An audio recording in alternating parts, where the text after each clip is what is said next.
pledge allegiance to the flag of the United States of America and to the republic for which it stands, one nation, under God, indivisible, with liberty and justice for all. Awesome. All right, thank you guys for being here at 5. Starting a little bit earlier than usual, but hopefully get out and enjoy a little bit of the evening. Any additions or deletions to the agenda? Yes, the title of the firm that we recommend, Pretty Flaherty, is Pretty Flaherty, Beliveau and Pachos LLP. So we've changed that. I did, if you get a chance to see it, added document 11, which is the ESY revised memo that I said I was going to present at the meeting.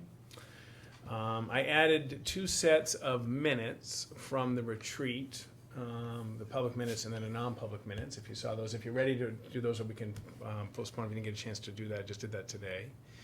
And I added in the folder, document 6A, which is the objectionable material policy. That's like corresponds with the health.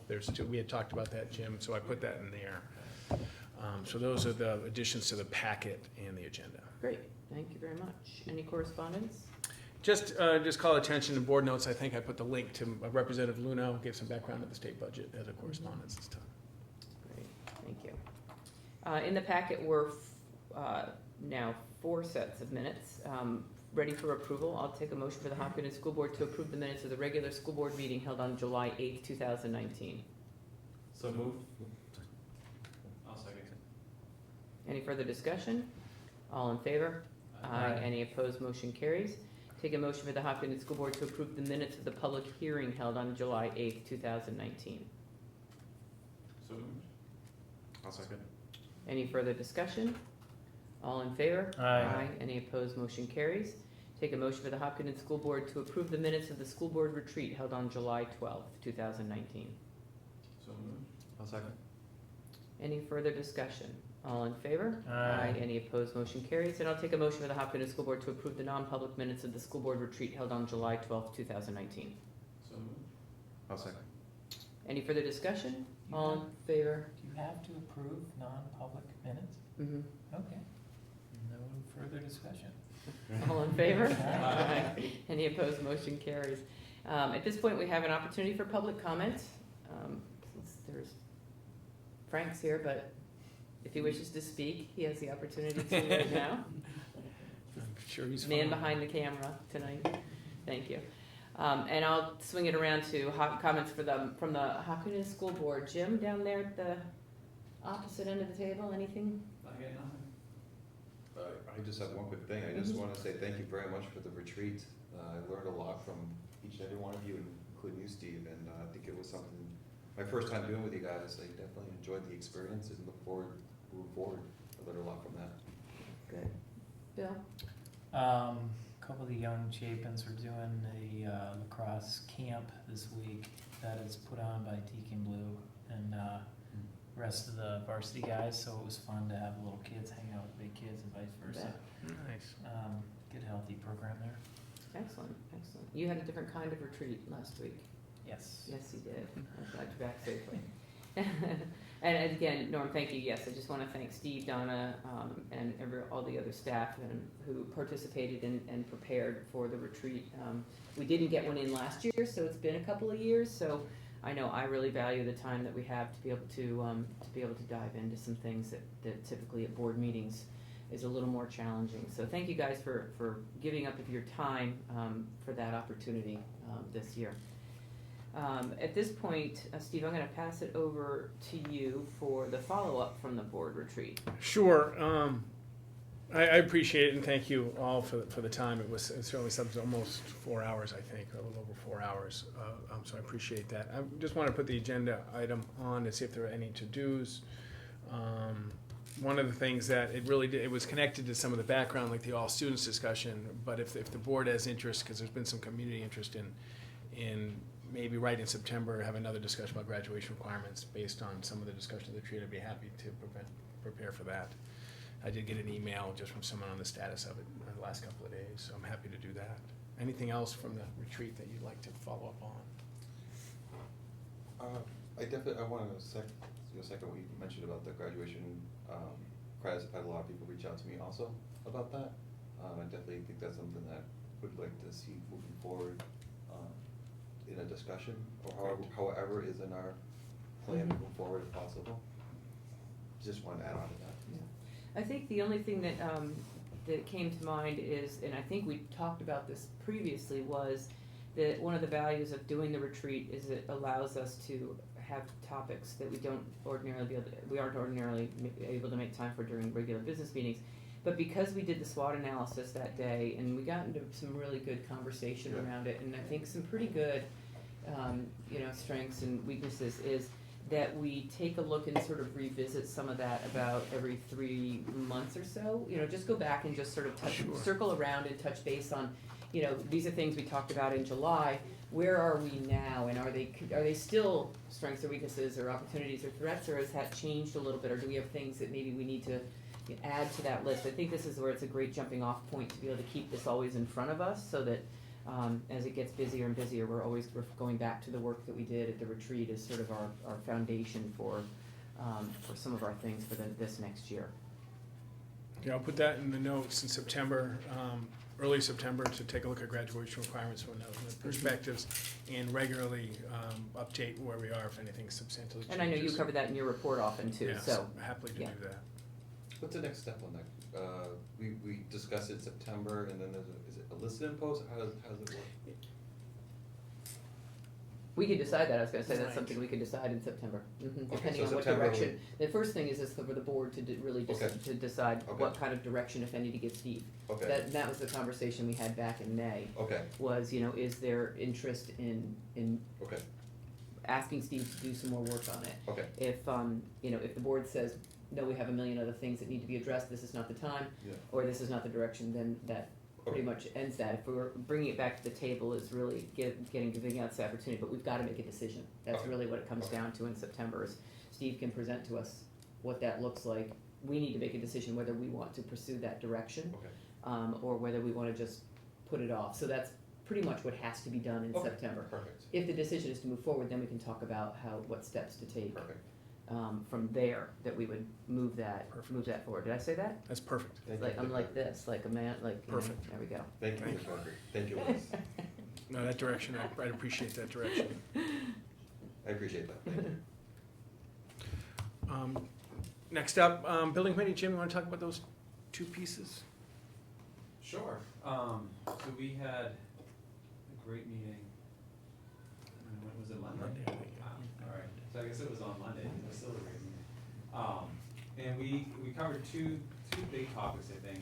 One, we debriefed on the presentation that we heard from the municipal bond bank, and had a good conversation around some of our options. And I think the option boiled down to, there's a bond run in January, which we would have to have all of our work done in order to go to that run in November.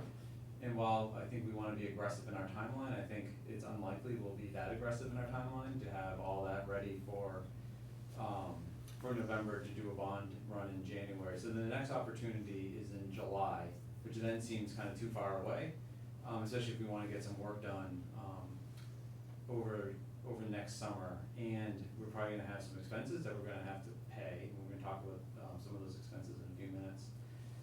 Which brought up the question, the bond bank offers, I'm going to use the word bridge loan. It's not really what it is, but pretty much they will loan us some cash so that we can move forward and then get us to the July bond run where we can do the full run. And the question that came up is, if we do that sort of bridge time period, what happens to the interest payment?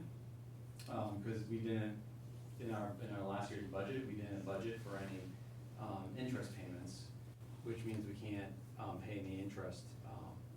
But Michelle did receive, after our meeting, she did receive an email from bond counsel, I think it was, saying that we're fine and we can move forward with doing that bridge loan if we had to, that we've done everything correctly, and so we should be able to do that. So I think that's good news for the building committee, because that just means we can hire vendors and pay them, which would make them very happy, I'm sure, if we move ahead.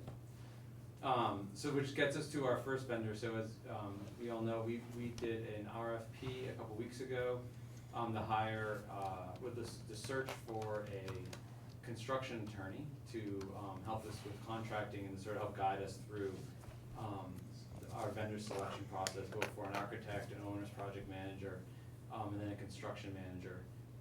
So we did an RFP. We received one bid on that RFP. The bid was from Ken Rubenstein from, it's no longer Freddie Flaherty. I guess they have a longer name. Freddie Flaherty is how I know their firm. Yeah. So Ken had come and spoke to the building committee a month or two ago. Spent about a little over an hour with us, I think, just to sort of set up things that we should be thinking about as we move through the process. So the building committee, the process was gonna be, we were gonna look at the RFPs that came in, select a few of those lawyers that we wanted to move forward with, have an interview process, and then come to this board on the 25th with a recommendation to retain a counsel. So we had a discussion since we only had one proposal come forward. If we still wanted to follow that process and have Ken come in on Monday, or do we want to open it up again and try to get some more vendors? And the committee was unanimous in wanting to, felt very comfortable with Ken, felt very comfortable with the proposal that came in, both in his expertise and his ability to meet our needs, as well as the price. His price points were very attractive, I think, for lack of a better term, to the committee. And then he's local, he lives here in town, and it was a district well. And so the committee unanimously made a recommendation to the school board to retain the services, or to accept the proposal is probably the right way to do it, to enter into a contract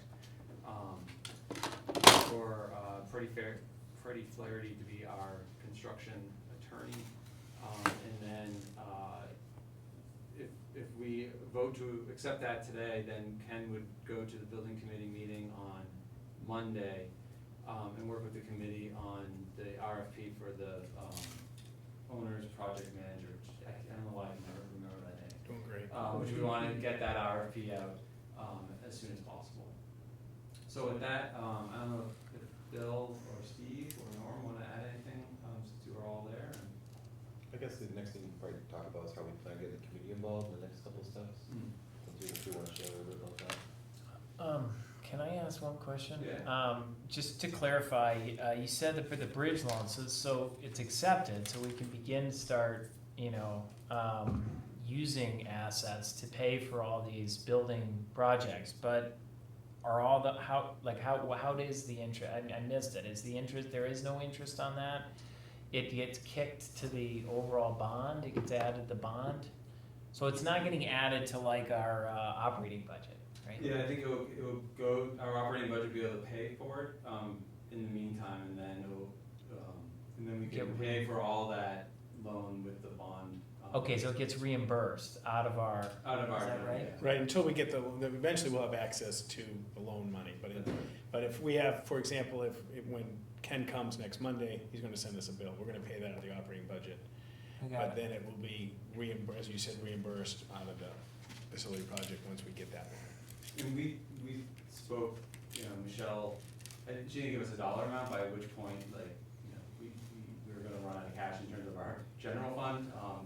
But at some point, probably this winter, we will, do a loan in order to, pay the vendors that have been working with us and reimburse the general fund for those costs. And we're confident you can get the loan, is that correct? Yes, 100% confident. 100% confident you can get the loan, you just don't know what the current interest rate will be when you do it. When you lock it in, you can lock it in pieces. I do just have one quick question on the contract with Freddie Flaherty.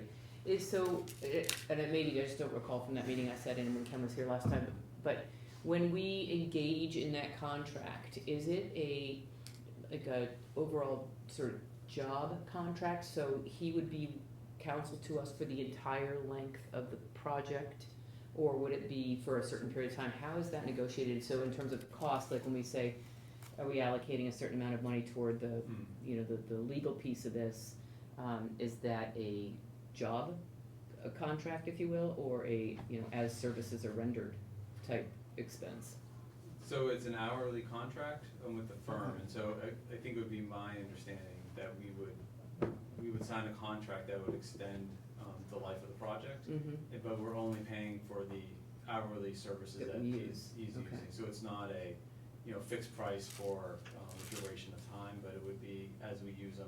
Right. It would be So an it's in our hourly. best interest to keep the time frame of the project fairly tight, because the longer it drags out, the longer we may need services from him.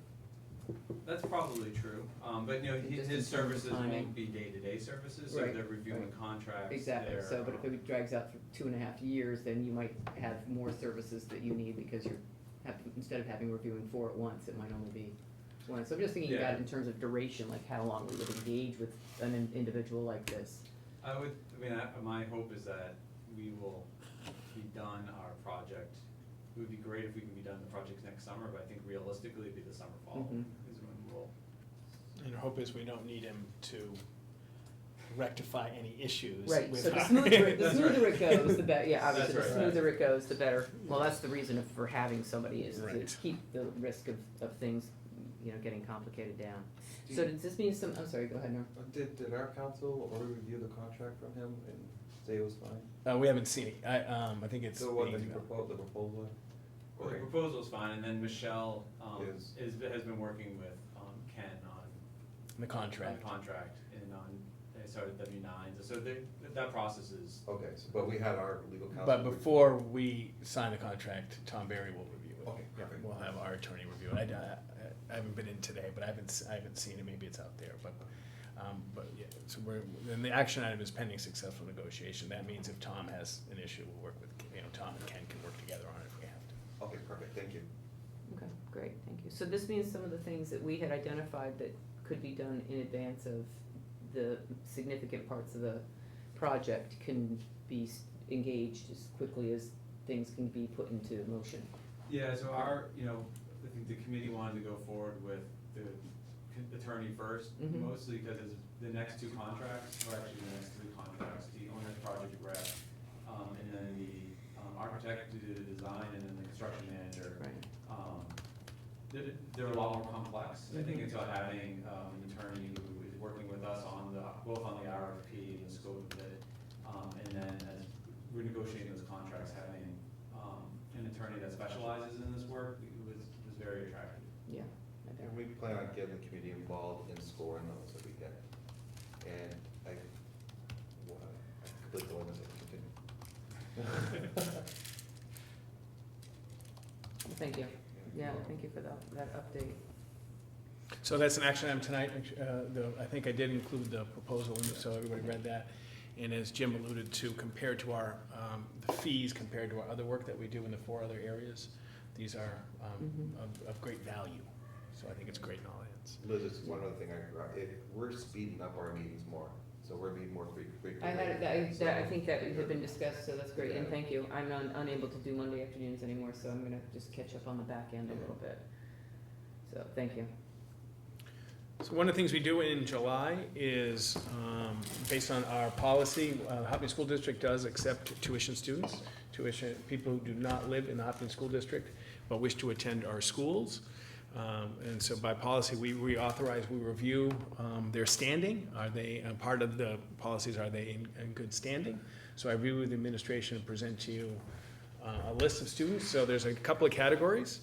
One category is we do have a formal reduced tuition for children of teachers program.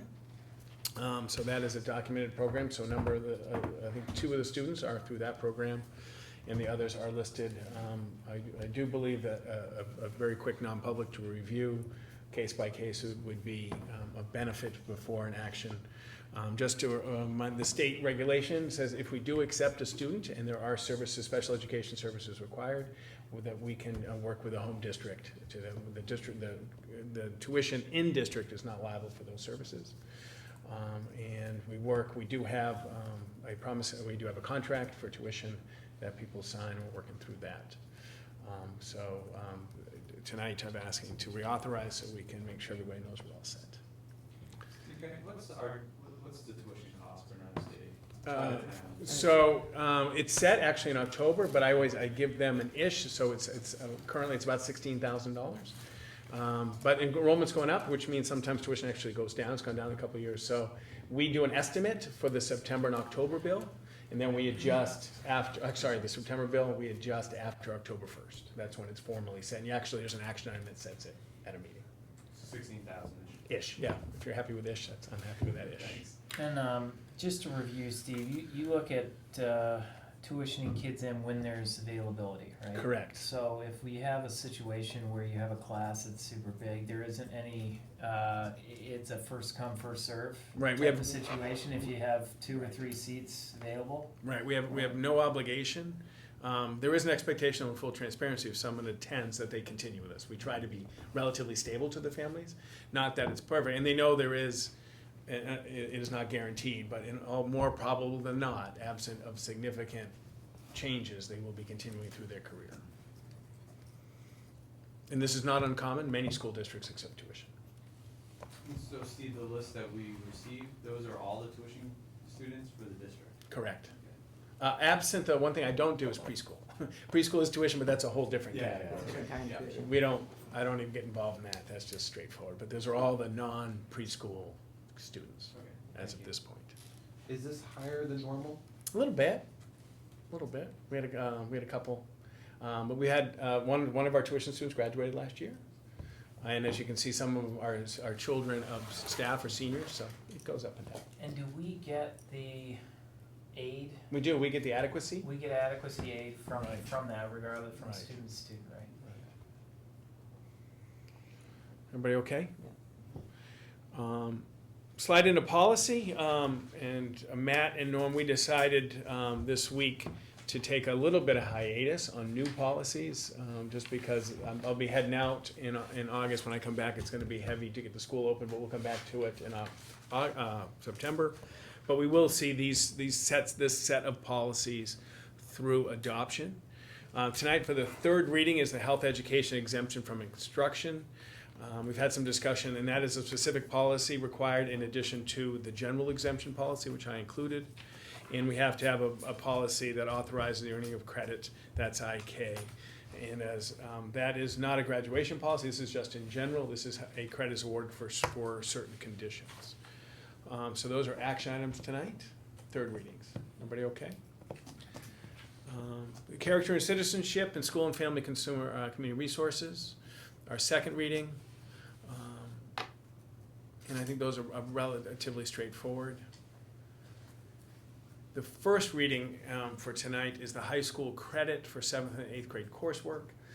We've had actually a really good discussions about this, and for the meeting, I think before the second reading, I did, Norm, get some information about credit and GPA and grades. So currently, very formally, in students who take 7th and 8th grade world language get 1 high school credit for that. So that's one opportunity that many currently. So that's not all students, but almost all students take 7th and 8th grade world language. So they are coming into high school with 1 credit accomplished. The other area that is common, and not as many as 7th and 8th, the other area is common, is many students, about 20 students a year, take freshman math, high school math, as 8th grade. That is also another opportunity. So it is possible for students to enter Hopkinton High School with 2 credits achieved out of the 24. The question came up, do these grades, do the grades achieved count in the GPA? And they do not. So currently they are listed as credits on the transcript. The 7th and 8th grade combination would be difficult to factor that in because it's a 2-year program. I asked Michelle Fisher, who's a registrar, works in the summer. She sent out a survey to students, how many people give high school credit for it and how many people count it as a GPA. Our current practice is probably the majority, but not all. Some actually do put it in GPA. So it's something we can talk about, and I'll give you the date at our next meeting. Okay.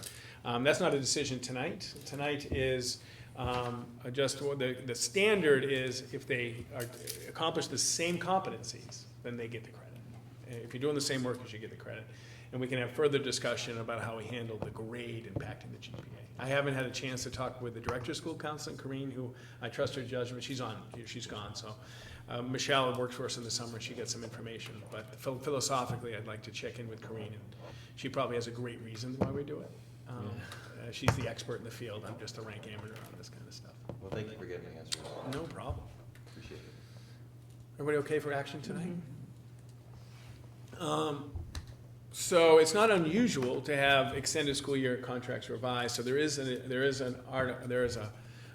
memo, and things that move around. So we had someone who we thought was going to be bus monitor, that's changed, she moved over to Maple Street School.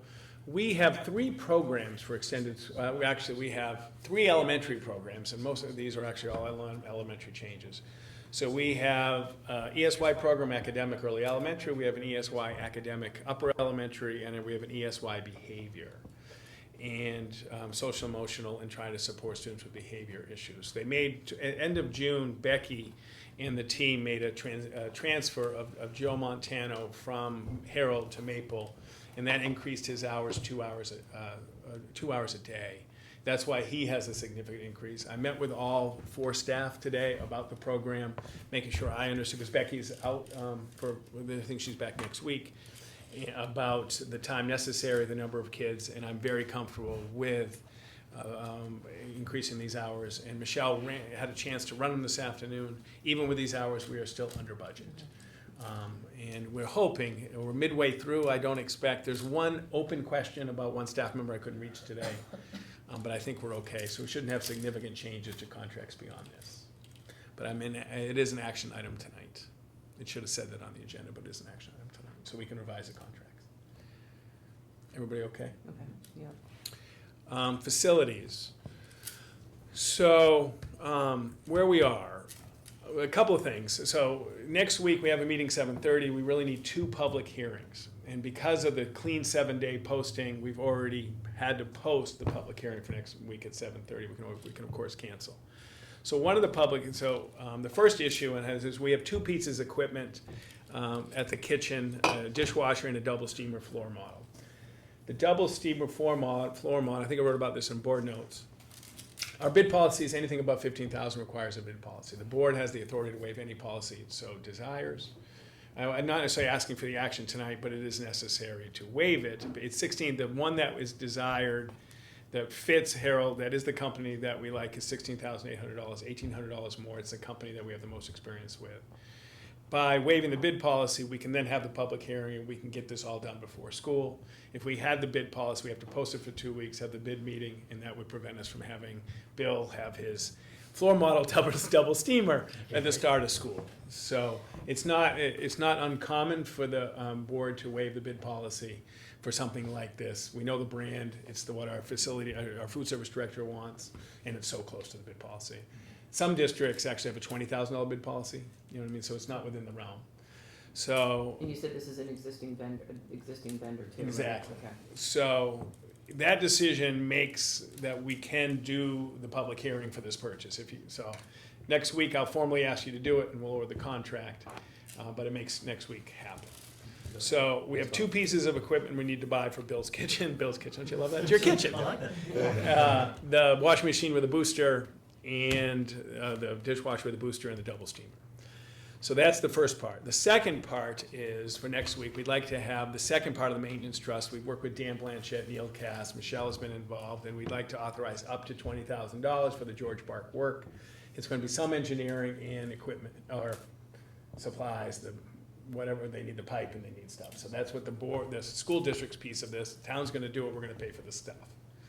So we need to authorize that. We got our first bill. It's a small bill engineering. I think the town would like to get some. This would help the town. So next week, it's posted as up to $20,000 for George Park and the kitchen equipment. You with me? So that's the maintenance trust hearing. We also next week will need, and if you remember last year, we had a couple of these because we weren't sure. We need to have a hearing for withdrawal for unanticipated special education costs.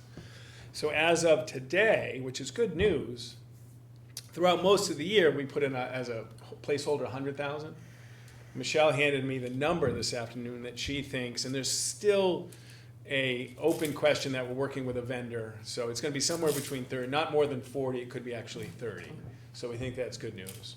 And we're in some negotiations and we can talk about that, but that's where we are. So we post a public hearing for withdrawal of up to 40,000 and some change, that Michelle has the number. So that would be 7:30 next week, get all those things done. That will help Michelle for the audit. She's gotta close it and gotta close that number for the audit. Everybody with me? Yep. So that's next week. Those are two public hearings. One I put at 7:30, one I put at 7:40. One for the maintenance, for those two things, one for the special ed to withdraw the money. What's the, do you know what the 20,000 is for on the George Park? Yes, it's for the drainage. And we are, though we don't own George Park, the way the current drainage situation floods George Park. So by being the neighbor, it's perfectly appropriate for us to do, we are the neighbor. It's like if my neighbor caused my damage, it would be them to fix. So we need to retrench, re-point where all the drainage goes so it doesn't flood George Park. And an engineer has determined this and the town is going to. And do they the work. point it, where are they gonna point it, down the road?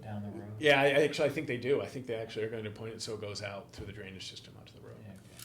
And then we won't have the flooding anymore, so when the town decides to go to stage 2, stage 3, stage 4, at least they're not putting good money after bad, or bad money after good, or something, whatever that Whatever that phrase is. expression is. I think the next step is to do some work on the field, the high school baseball field, but, buildings and grounds didn't wanna do any of that work until we solved the flooding issue, otherwise it would just not really matter. Right, So- let's redo it again. So that's where we are. Okay. Everybody okay? So the next, and this is a holdover from the retreat, and this year at the Hopkins, at the annual meeting, we changed, the board asked and the town voted to change the name from school building to district building. So the SAU office now is able to access funds from the maintenance trust, but in full transparency, they asked at the meeting if there is any plan to us to do, and back then, you know me, there wasn't a lot of plan to fix that building. So this is where I included in the folder for the retreat and for this meeting about 5 documents. The first document is simply what Harriman thought would be appropriate, number of square footage appropriate, right, for the Boys and Girls Club, just to do a little bit of focus, the needs. The next was the publication flyer that I thought was a good summary of the issues with the current building. Accessibility, community members, families, employees, and students, it's not an accessible building. Confidentiality there isn't any confidential space where our human resource assistant could meet with more than one person. People can't work, our 3 of our assistants work in a place there's no privacy at all. If I go up to talk payroll, it's a pretty inefficient place. There's no break room, we have 2 people who are working full-time next to a copier. And also there's this, to the site is the Maple Street School traffic pattern. There was some talk about increasing parking, doing a safer traffic pattern. So I gave you a document about just to refresh needs. The one document I found when I was looking for something else, that was we did Facility Friday 18 million years ago, and that was just some of the needs from it. So what Michelle and Billy Caruso did is they took a gander at, once the school district, Michelle feels, rightfully so, that once we could access maintenance trust, we might have a shot to actually do something to the building. So she did with Billy Caruso, did an analysis. New doors and windows, $28,000. New siding on the building, $19,400. Roof is about $11,000, and then we have some sanitary piping, about $6,800. All total, $65,000, and that's not a creature comfort. That is simply bones, if you Shoring will. up the foundation. In full transparency, I had a significant discussion with staff about how the air conditioning disrupts people from doing work, and we talked about a mini split. So there's significant pieces, and then I gave you the tax piece. We're at 2,400 square feet. And that's how much it is. So, and Michelle and I work very closely together. We do. This is probably where I often talk about 20-year decisions. And right, when we give someone continuing contract status, it's a 20-year decision. When you negotiate an article into a contract, it can be a 20-year decision. The facility project, when I did all those, we're talking about 20-year decisions. So this is a 20-year decision.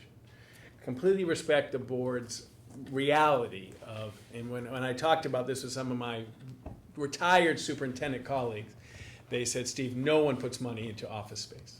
No one puts money into non-kid space. So this reality is not our issue, this is the reality. I work with superintendents who worked in very difficult places. So living in this building, working in this building for 10 years, I understand the reality that maybe we should fix doors, window sidings, and roof and be married to this place for another 20 years. And that may be the fiscal reality that we have to, and who's ever in the building understands that. My concern is it will never be a respectful office space for those who have accessibility issues, those who want to work privately, or those who want to work in a place that we can actually collaborate and support.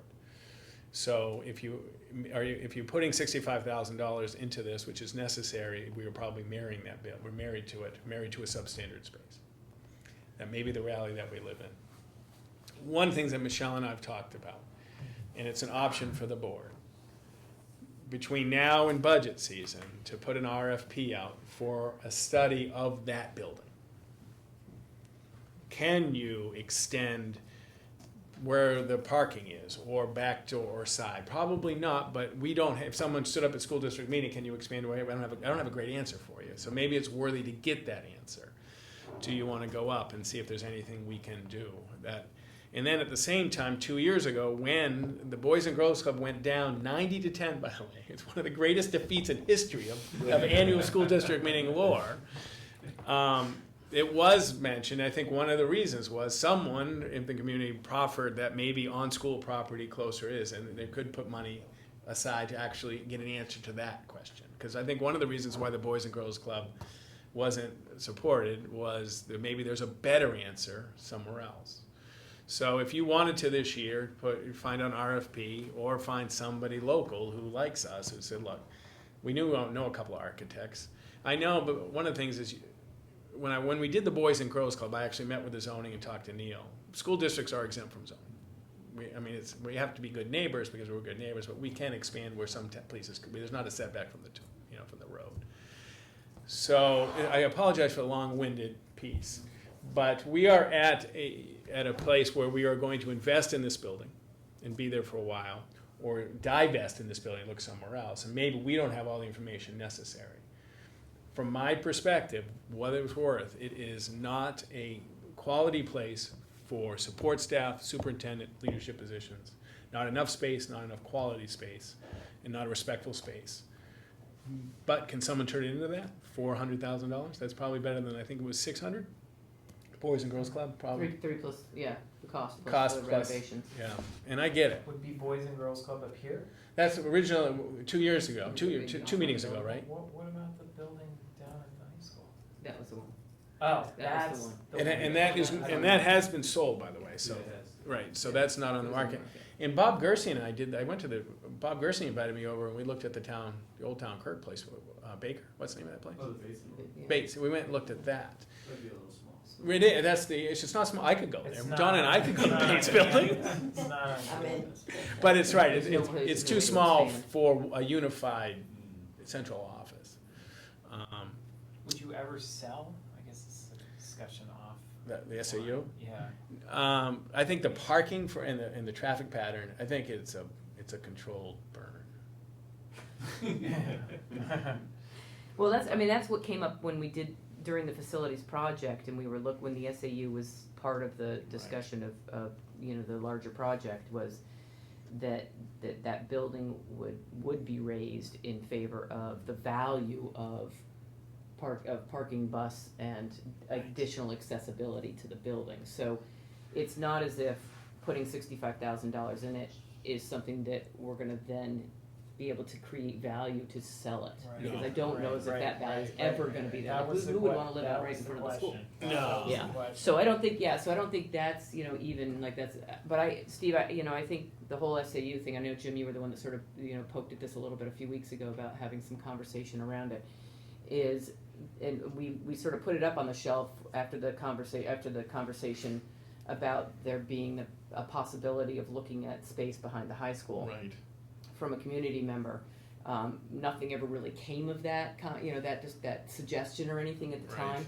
But I think that with all due respect to not only that individual, but others who supported that, it would be in the district's best interest to look into what it would take to change the SAU's situation, which, and I don't know if that was sort of your purpose too, Jim, was to say, let's just find out so we know whether or not it's something is feasible, or whether we have to go look, over on the fringes of town for anything that's gonna work for something for us. So, I think and I don't know if that's kind of where you were going with a little bit of like, just doing nothing is a decision. I guess that's the way I look at it, like doing nothing at all is a decision on this building. So you're thinking maybe get RFP on it or community feedback with our sources here in? No, I think we need to take the lead and do The- some work. The board needs to decide to give Steve and Michelle direction to essentially put an RFP out and Yeah. get some information and really get some hard numbers, because a lot of questions came up around that suggestion of what that would cost. There were no numbers that were communicated at the time with it, it was just a suggestion.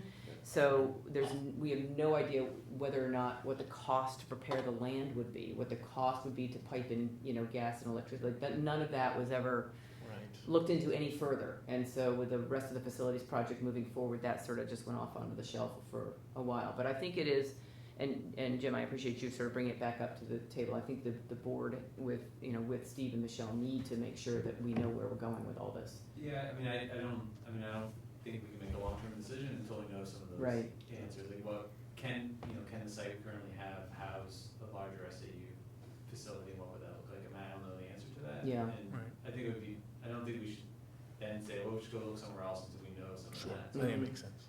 Yeah, and we've had lots of discussions. When that house was on the market Right, when several was years that? ago, we talked about that very briefly. Is that the right opportunity again? So, there've been multiple conversations over many years about the fact that we will need to, as a community, invest in administrative unit offices at some point in time. And the original plan was to have them at Harold Martin as part of the first version of the 1.4 million. facilities project.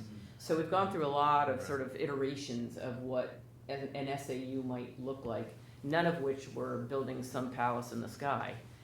It was using existing space that's owned either by the town or and the Boys and Girls Club is the furthest we've gone in terms of really saying, this is a solution for us and this is what it would cost. So no, and I think the timing is good. I think as long as it becomes something that we look at as an investment in the future of the SAU, and know exactly what it is that we're looking at. Do you have any sense as to how long that would take to do that type of work and the cost that would be associated with that?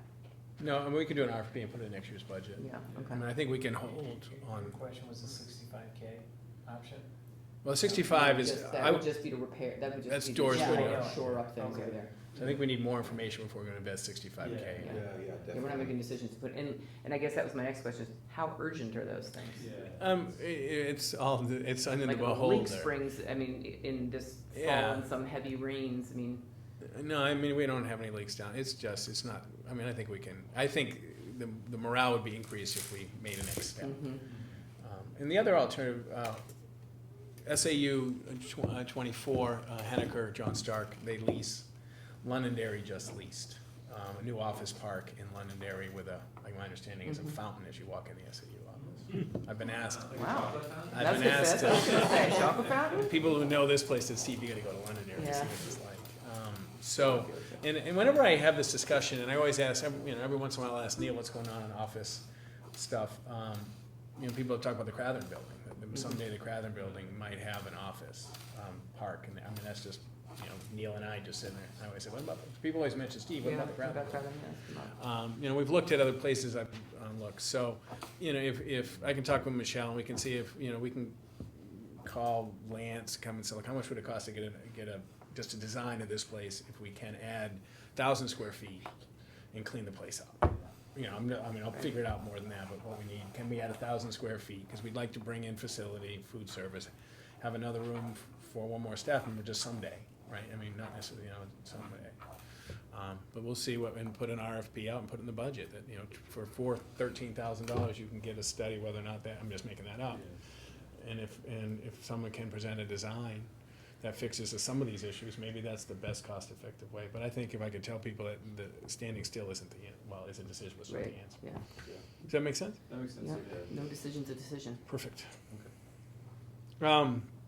The last piece is a budget adjustment 2019-07, which is food service. So each year, we budget, this is a case where we do budget $1. So we budget $1 in the food service account so we can transfer money into cover. So the only thing that comes out of the budget for food service is $1. And then we have to save money in all this other areas. So in a sense, and this is good news, this is the lowest amount that we've had to transfer, $100,232.43, the lowest we've had in a long time. Michelle, I think, had $124,000 recently, so as we close these books. And one of the things, we talked about this a couple of times, under Michelle's leadership in the audit, all expenses related to food service are in this account, including director salary and benefits. Districts contiguous with us, people that I know very closely, when I call them, how much you guys have to cover, they put the administrator's salary not in there. So if we didn't put that salary and benefits in there, this would be a $30,000. You know what I mean? Yeah. And so if we chose to put it, we wouldn't have to cover. But Michelle, under her leadership, since I've been here before me, all expenses on food service. You want to tell people this is what we do, but that's not the norm. Yeah, but we think it's the correct thing to do, by the way. So tonight we're budgeting. We put the transfer in $100,232, which is less than we thought. So that's good news. That is good. It's a lot of tater tots, as I always like to say. And that's it. Great. Fantastic. All right, don't forget that long list of important dates on here. I'm gonna swing around for our, is it even on here?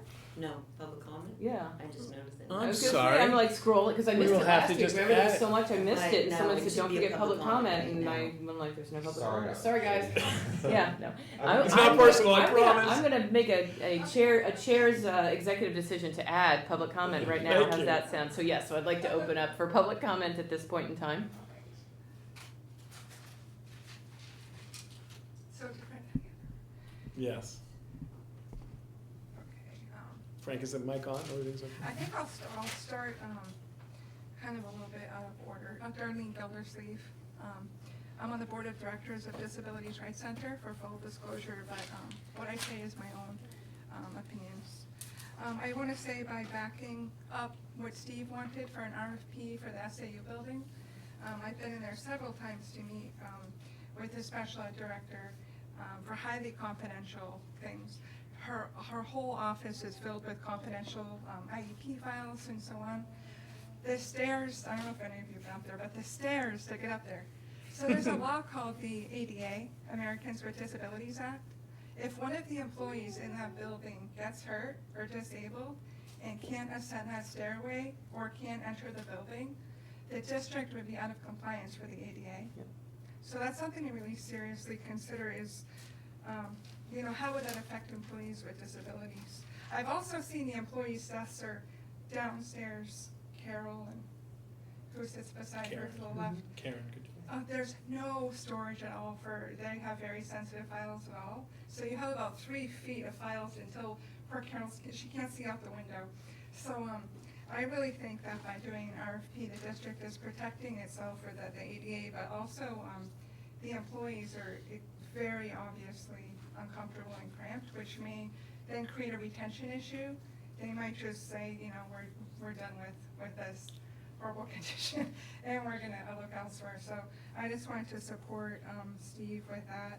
I also want to again support Steve's proposal for the I call it the voice choice graduation credits for the 24 credits are still required for graduation, but instead of doing all 24 that are forced requirements, the last 4 credits over the state mandated 20 are electives.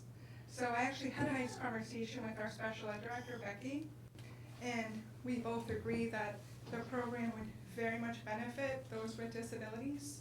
Because right now I personally know youth that are stuck in summer school and they can't work because they were forced to take classes that the state doesn't mandate, but that they failed and they have to take summer school just to remediate to then graduate. So they're stuck in there during the day. So this program would really help kids with disabilities in Hopkinton. But also I have posted on a couple of public forums on social media to kind of gauge, public interest. And there's a really good public interest, especially for those that whose occupations don't require a 4-year degree, like the fire department, our police department, our municipal service workers. So there's a lot of really good public interest, and I would really like to see a student's public listening session. So I don't think listening session will hurt. You're not voting on a program yet, but just to vote on the interest of the public, because it's definitely there, and the kids, with disabilities would also benefit. Little advocate. Another parent had communicated with me right now. Oh, she's happy.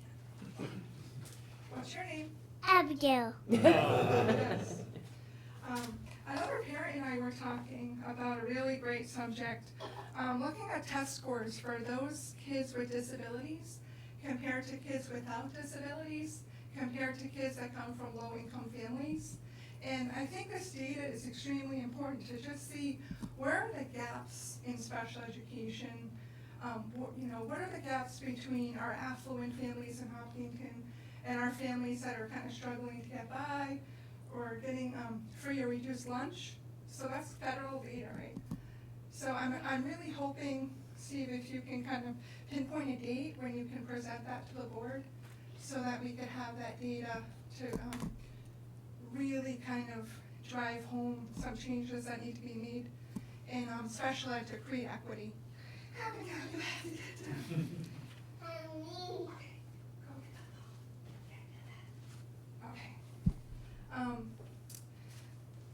The next thing is Senate Bill SB 282, which just passed, creating mandatory 2 hours a year of suicide prevention in schools. And I just wanted to create a heads up to the district. I know Becky follows a lot of legislative things in her role in the legislative committee, but originally we had wanted 8 hours of youth mental health training mandatorily, but unfortunately they had to kind of compromise. So I just wanted to put that bug in the district's ear to kind of see what you can do for trainings and so on, both for the youth and for the district. Sorry. I started Big Brother, didn't want to babysit. Oh, sorry.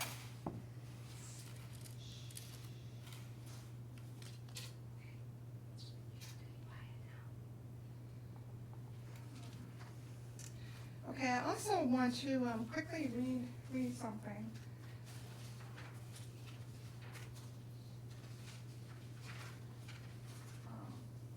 I've been very active in following the Concord School District issue. I've been attending meetings. I'm part of a parent advocacy group for the issue. So I'm not sure how many of you are really tightly following the issue. Hopkinton does send kids to the CRTC, and I'm not sure if there is manifest hardship students over in Concord or not. Okay, but when the CRTC students are over there, I really,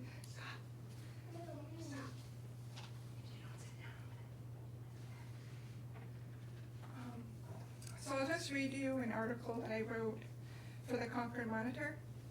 That was published yesterday. In 2014, then Runlet Middle School principal Tom Sika, who is now the principal at Concord High, suspended a 13-year-old student after she tried to express concern over the grooming behaviors of Howie Leung.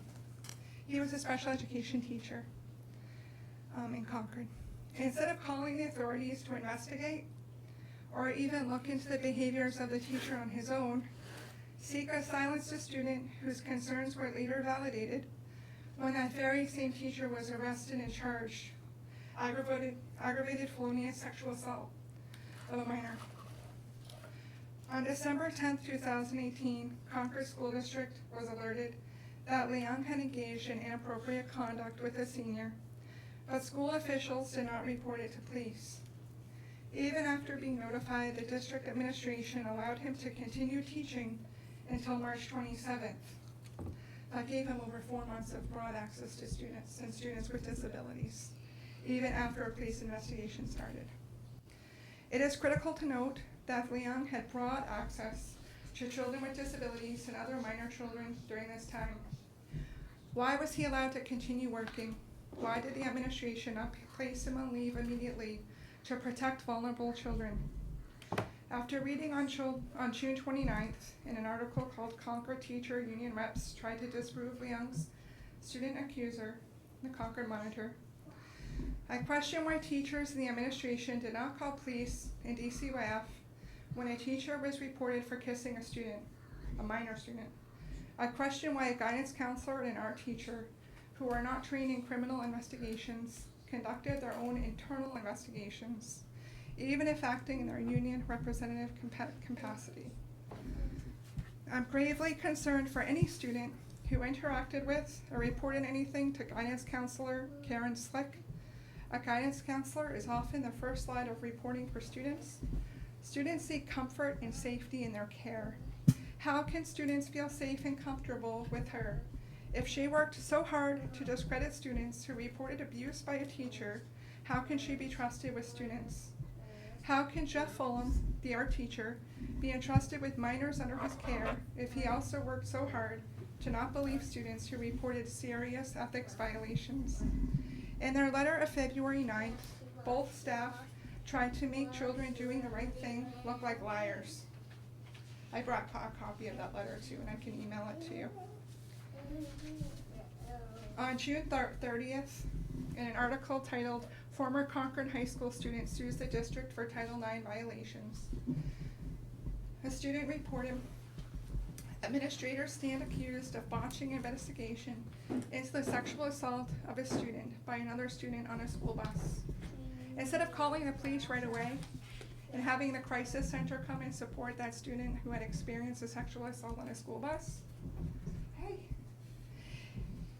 Concord conducted an investigation on the sexual assault of a minor on their own without any criminal training, without crisis intervention training. Abigail, stop. Before they even decided to notify Deerfield Police as an afterthought. After all of this, that student was left with trauma and broken trust in a failed system, and she was so scarred she had to leave the Concord school system entirely. What about other students who have not come forward? These students see that adults don't believe them or trust them, and they certainly don't feel safe. Professionals and experts must be called in to both encourage reporting and to support these children through unimaginable trauma. I agree that there are some good accomplishments in Concord. However, when students are silenced and disbelieved, assaults are not reported, there is a continued lack of transparency, and teachers and administrators alike work hard to protect wrongdoers. It is very hard, if not impossible, to focus on accomplishments. Innocent children are not being protected in Concord schools. So with that being said, I would really like to know what our district is doing to make sure that our Hopkinton students that go there are protected, especially if an assault takes place, sexual harassment, or anything of the sort. Because right now, Concord is not following the state law of RSA 169C, which is mandatory reporting. They're using their own flawed internal policy of conducting their own investigation through a building principal and not calling the police or DCYF. So I'm genuinely enormously concerned for the kids in Concord, but our Hopkinton kids that go over there, if they have to report something, or is Hopkinton going to be notified? Like, is Steve going to be notified as a building principal? You're going to be notified? Or is it going to be squashed like it was with the out-of-district? The student who was assaulted on the school bus was from here being sent to Concord, and they weren't notified about it right away. Thank you, Darlene. Thank you so much for the input. We're monitoring the developments in Concord as well. Okay, Um, are and you so- all dealing with the superintendent over there, or any administration? We're monitoring it from our end. That's not a question that we are in a position to answer. That's a, all of that is very confidential information that's, in some of this, I know a lot's in the papers, Yeah, but there's also a lot of confidential information out there, so. okay, But we're monitoring developments, and so, and that's all we can really say at this point. okay, great. Okay, thank you for coming.